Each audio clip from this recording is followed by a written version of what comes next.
What do you think the biggest company in Denmark is? Given the ubiquity of their outrageously overpriced plastic bricks, I would have guessed Lego. But I'd be wrong. No, this company's market cap is 10 times larger than Lego's. Its market cap is now actually larger than Denmark's annual GDP. It's a pharmaceutical company called Novo Nordisk.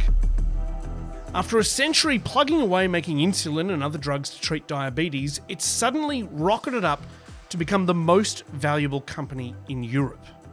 And its unbelievable success is thanks to one drug, Semaglutide, more commonly known as Ozempic or Wegovy. It's a drug used to treat type 2 diabetes. But it's not just diabetes patients who want it. Let's talk about Ozempic. Finally. Girl! People who want to lose weight are clamouring for it too. Ozempic. Talk about Ozempic. Celebrities like Elon Musk and Amy Schumer have confirmed the drugs are part of their weight loss regimes. And the reason it's driven Novo Nordisk to such stratospheric heights is, as opposed to weight loss drugs of the past, this one seems to actually work. I literally lost 10 pounds in the first week. And I've lost 90 pounds. The world is in the grips of a fairly sudden obesity epidemic. Half of the global population is expected to be overweight or clinically obese by 2035. On today's episode, is semaglutide the light at the end of the tunnel after a century of dangerous and expensive weight loss experimentation? Or is it just going to create a whole new set of problems? I'm Matt Bevan, and this is If You're Listening. If you listen to a lot of radio in America in the early 1930s, there's a reasonable chance that you would have heard this. There's an important war going on, the war against ugly, energy-sapping, excess fat. This was a syndicated radio show broadcast across the country to tell women they were getting too fat. But how would you feel if you were 40 and weighed 175 with a husband who couldn't stand fat women? When I was slender, he used to rave about every new outfit I got and insist on taking me out to dance somewhere. Now he doesn't even notice when I get a new dress. In between jaunty tunes, little radio plays were broadcast about women who were embarrassing the men in their life. Well, you can't deny you were ashamed of having a hefty sister. But the solution wasn't a diet. Modern women don't go on diets, not if they have any sense. Besides, it never did me much good. I'll say it didn't. So, what is the solution? Marmola prescription tablets. Pop it in water with some sugar and licorice and take 3 spoonfuls a day to help you lose weight. A miracle drug. Marmola ran ads in newspapers for decades that were, quite frankly, some of the most misogynistic things I've ever seen. But America had a brand new broadcast regulator, and it was trying to shut this radio show down. The modern right way to treat excess fat. The way doctors do it. They weren't trying to shut it down because the ads were cruel. They were trying to shut it down because marmola wasn't actually recommended by doctors or based on modern science. The company kept its recipe secret, but scientists managed to reverse engineer the formula by testing the tablets. It was made of seaweed, salt, ground up pig thyroid, and a powerful and dangerous laxative. The modern science was evacuation of your food before your body got a chance to digest it. The regulator took marmola all the way to the US Supreme Court. It took years, but eventually the marmola entertainers were taken off the air. Little girl, when you're mine, all mine. But this was just one in a long line of harmful medications being marketed for weight loss. After World War II, companies started selling amphetamines to help people lose weight. You can still lose ugly fat fast. Get calometric reducing formula at your drugstore. While promising that the pills contained no dangerous drugs, no hormones. By 1970, it was pretty well understood that the side effects of weight loss drugs weren't worth the benefits. So a million different other strategies for weight loss were developed, including crazy dangerous diets and machines that wobbled you about with a belt in a way that kind of looks like someone was playing a cruel joke. The machines do everything. They beat you and knead you and pummel you and shake you. You just have to be able to take it. An ABC reporter named Don Sharp looked into it in one of the strangest TV segments I've ever seen. He interviewed the internationally renowned expert Dr. Gaston Pavan with his shirt off at the gym while working out. Well, is exercise any value at all in reducing? Yes, it has a value if you repeat it regularly. How regularly? You need to do this regularly for a few months at least. The recommendations about exercise are quite sensible, but it then ends with a montage of disembodied bodies of overweight people in Melbourne, accompanied by tuba music.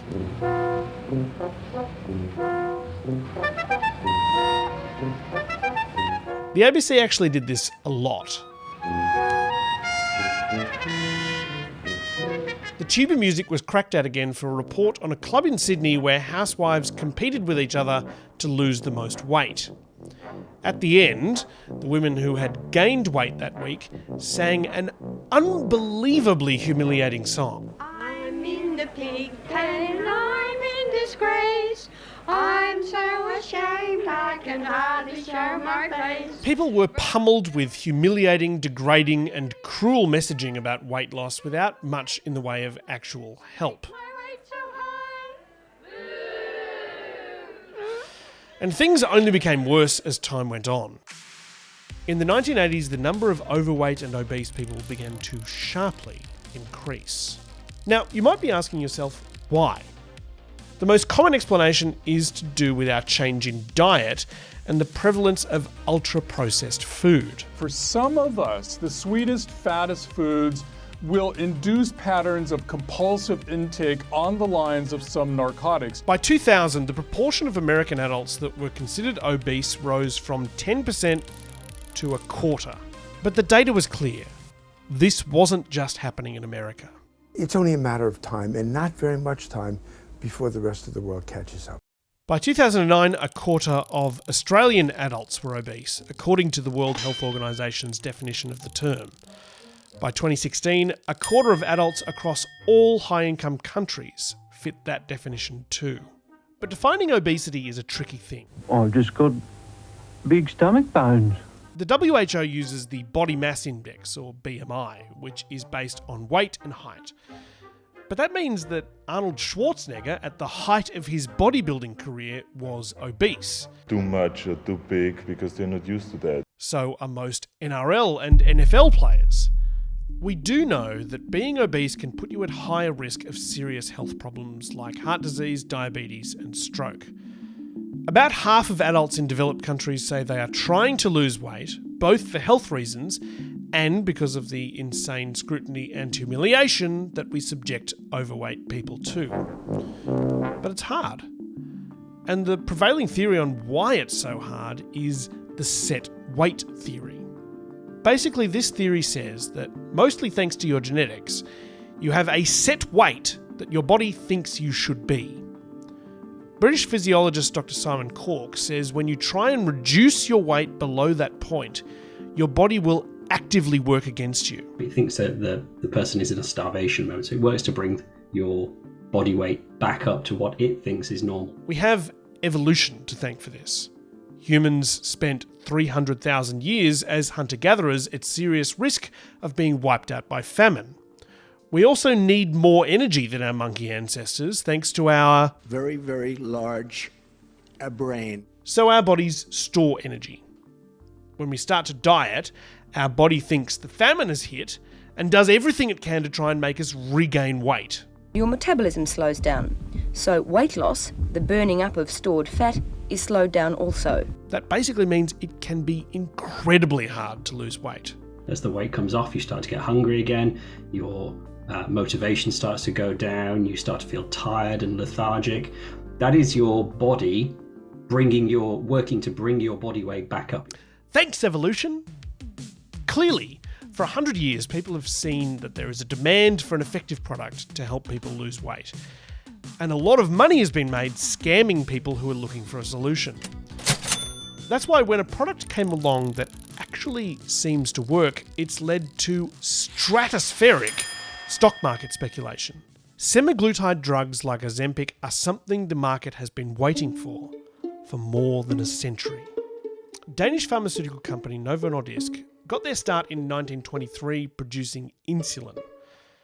Their only interest in obesity was in how it related to diabetes. In 1982, they began to experiment with a hormone called GLP-1. They took it from the pancreas of pigs and then gave it to pigs with diabetes. This seemed to be working in treating the diabetic pigs. They then started testing it on humans. They gave the humans a dose of the hormone and then asked them to eat a meal so they could measure what happened to their blood glucose levels. But there was a problem. The test subjects couldn't finish the meal. They weren't hungry. They felt full, and the idea of finishing all this food made them feel sick.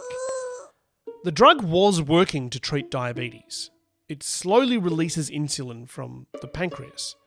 But incredibly, they'd also stumbled upon an interesting side effect.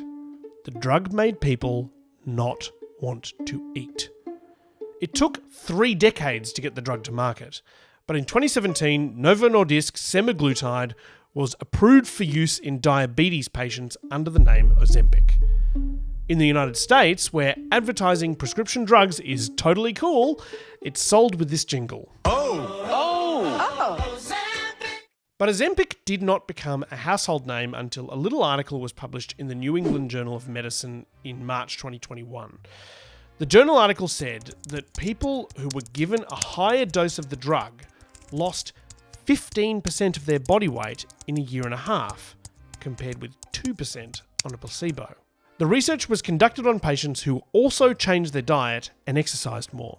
So the diet and exercise are what are causing the weight loss. But Dr. Simon Cork says the drug stopped their bodies from making them feel starving and trying to bring their body weight back up. It stops the hunger that is associated with weight loss. And this brings about a really rapid reduction in weight.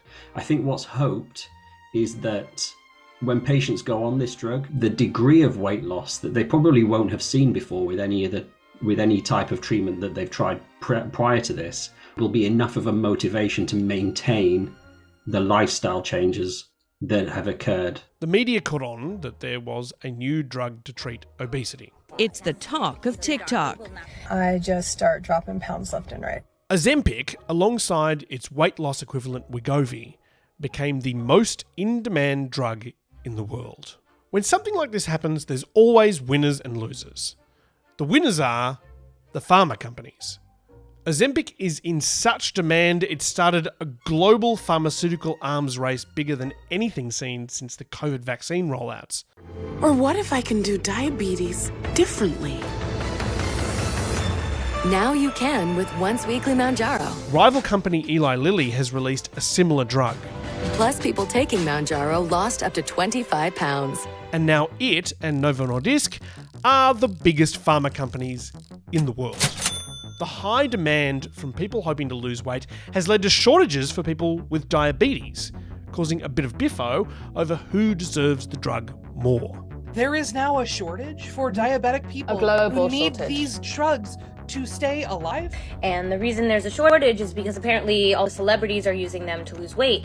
First pharmacy I went to, they only give it to their type 2 diabetics. So Miss Kardashian or whoever, please, I need my meds. And then there's the side effects. Common side effects are nausea, vomiting, diarrhea, stomach pain, and constipation. Nearly half of people taking this drug get nausea. About a quarter experience diarrhea, vomiting, and/or constipation. Boy, do I feel like crap. Even though I look gorge, I do not feel good on the inside. Even the inventors say that most people stop taking it after a couple of years because the lack of interest in food makes them miserable. And a study found that a year after going off the drug, people regain, on average, 2/3 of the weight they lost. But for some people, the way they felt before was worse. So it's still worth doing. Just wait till you see the price tag. In the United States, their private medical system means that taking the drug for a year will cost some people $20,000. In the last century, people have spent literally billions of dollars on methods of weight loss that do not work. Now, even though there's one that seems to work, it's still not going to be cheap. When Alexander Fleming was trying to cure the flu, he stumbled upon penicillin. When Pfizer scientists were trying to cure heart disease, they stumbled upon... It's called Viagra. It's just gone on sale in the United States, and it's already being described as the fastest-selling drug in medical history. And when Danish scientists were trying to cure diabetes, they stumbled upon $1 trillion. Sorry, a weight loss drug. But that may not be all that it can do. Some people using semaglutide have found that their other addictive impulses have begun to subside. In addition to losing weight, they say they've lost their addiction to smoking, drinking, shopping, and nail biting. Proper clinical trials haven't been done on humans yet, but this has been backed up with research on monkeys, although I don't think that the monkeys are shopaholics. If it turns out to be true, it would make Ozempic and drugs like it one of the biggest medical breakthroughs of the century. A treatment for 3 of the most serious modern health dilemmas: diabetes, obesity, and addiction. There's got to be a catch, right? G'day, Matt here. I've stolen the big TV studio to tell you that you can watch or listen to more episodes of If You're Listening right now. You can listen to them on the ABC Listen app, or you can watch them right here on YouTube or on ABC iView. These are good things to watch as well. You can watch those. Oh, you need to do the weather here? Can I just wait like... Okay, I'm going.